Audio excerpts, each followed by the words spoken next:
This is Kugan Cassius for IFLTV. It's the start of fight week.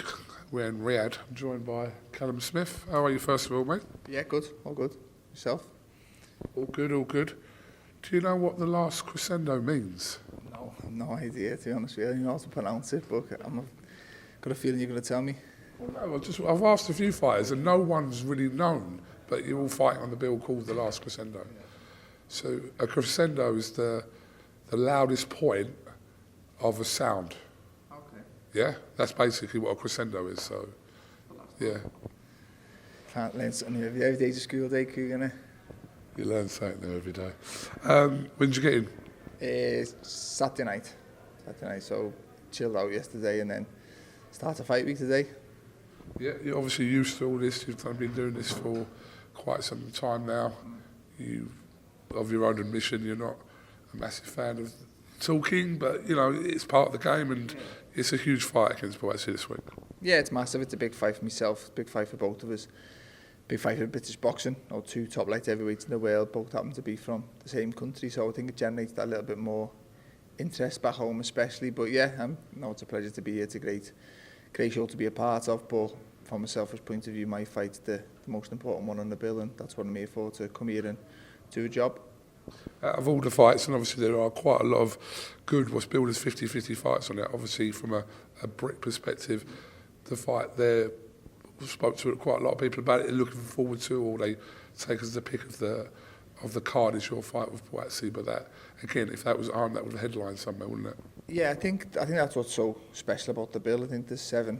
There's a 4 world title fights, 3 interim world title fights, and each one individually probably deserves to top its own bill in no certain part of the world. So yeah, I think it's as a boxing fan, fight fans are spoiled really with the show. But I said from a selfish point of view, I want to hopefully get my fight done and sit back and enjoy, and in the future look back at the show that we were a part of. But for me now, I'm just focusing on my fight and getting my job done.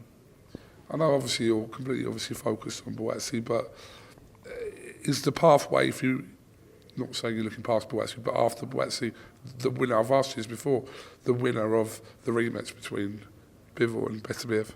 Yeah, like I say, I've made it clear for a long time. My goal is to be a world champion. I've been there at 168. I want to be a world champion at 175, and that's still the goal. So this fight puts me very, very close to being there. I'll be an interim champion, which puts me next in line to fight for the belt. So the natural progression is to go and fight whoever's to be world champion, and whoever that may be, we'll have to wait and see. But yeah, fully focused on Buatsi. It's a good fight, a fight that I believe I'll win. I wouldn't be sitting here if I didn't believe that. But yeah, it puts me a little bit closer to the final goal. Is it a concern of yours, obviously, since that Beterbiev fight, that you've only had that one kind of comeback fight, let's call it a comeback fight, however you want to build that fight. Yeah. Is that a little bit of a concern to you or not really? No, not really. Obviously, lack of an activity, I feel, has hindered me progression in my career for some years now. But that was the whole point of that fight, because I knew this fight was being rumoured and there was a potential it was going to happen. I didn't want to sit there and have to go into this one. I haven't been out the ring for over a year, or have to turn it down because I've been out the ring for over a year. I wanted to get that fight, get rid of any ring rust, and it wasn't the most competitive fight, but I still done a bit of a training camp, got in the ring, got my little gloves on and got under the light, so it was a lot better than nothing, so to speak, and it's put me in a better position going into this fight. And I say camp's gone well as well as can be, and I'm in a very good place, and I'm confident I can go in there and do the job.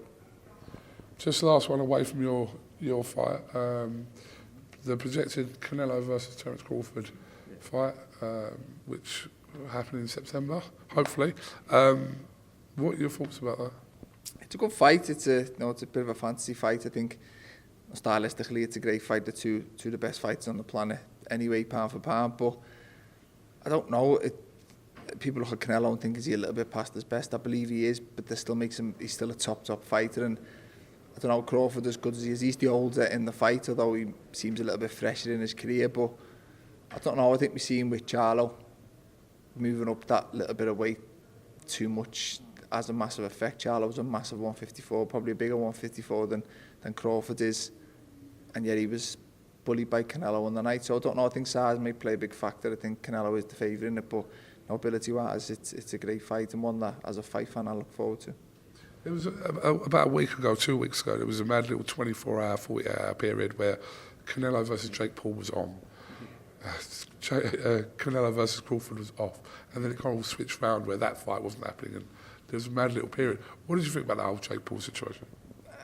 I don't know. When it's announced, you'd think if you'd said a few years ago Jake Paul would fight Canelo, you'd have probably been laughed at. But now you can see probably financially, it makes a lot of sense for Canelo, and I think in terms of bringing numbers to the sport, it would be absolutely huge. Whether you agree with it or not, it's a massive, massive fight. But I don't know, I prefer the Crawford fight as a boxing fan, as a purist. But I say if it was Canelo, Jake Paul, you can kind of see, and you can't blame him for doing it. All the fighters who give him stick are the same ones who jump at the opportunity to fight him for the financial gain. So yeah, it was a strange one when I seen it. I didn't really believe it, but thankfully it is the Crawford fight we're seeing and not the Jake Paul one. Yeah, I have to agree with you. I think quite a few people we've spoken to ask about who kind of knocked that situation. And then but if you actually offered, say if you were offered 30 or 40 million pounds to fight Jake Paul, I'm assuming that you'd think about it at least. Yeah, I don't think there's a fighter out there now, past or present, who, if he were offered no life-changing money to fight Jake Paul, wouldn't jump at it, whether they agree with what he's doing in the sport or not. I think they're all criticising because it's not them in that position. I think if you've seen Carl Froch offering to fight him and stuff, I think anyone as a fighter probably look at it as easy money. Whether it is or not, you'd have to wait and see. But yeah, I think a lot of people criticise him, but he is bringing eyes to the sport, and I say a lot of fighters will fight him given the opportunity. All right, no problem. Callum Smith, thank you very much for coming to IFLTV, and yes, at the start of fight week, so best of luck in the rest of the week, and we'll catch up with you at some other point this week. Cheers, Kugan. Nice to speak to you.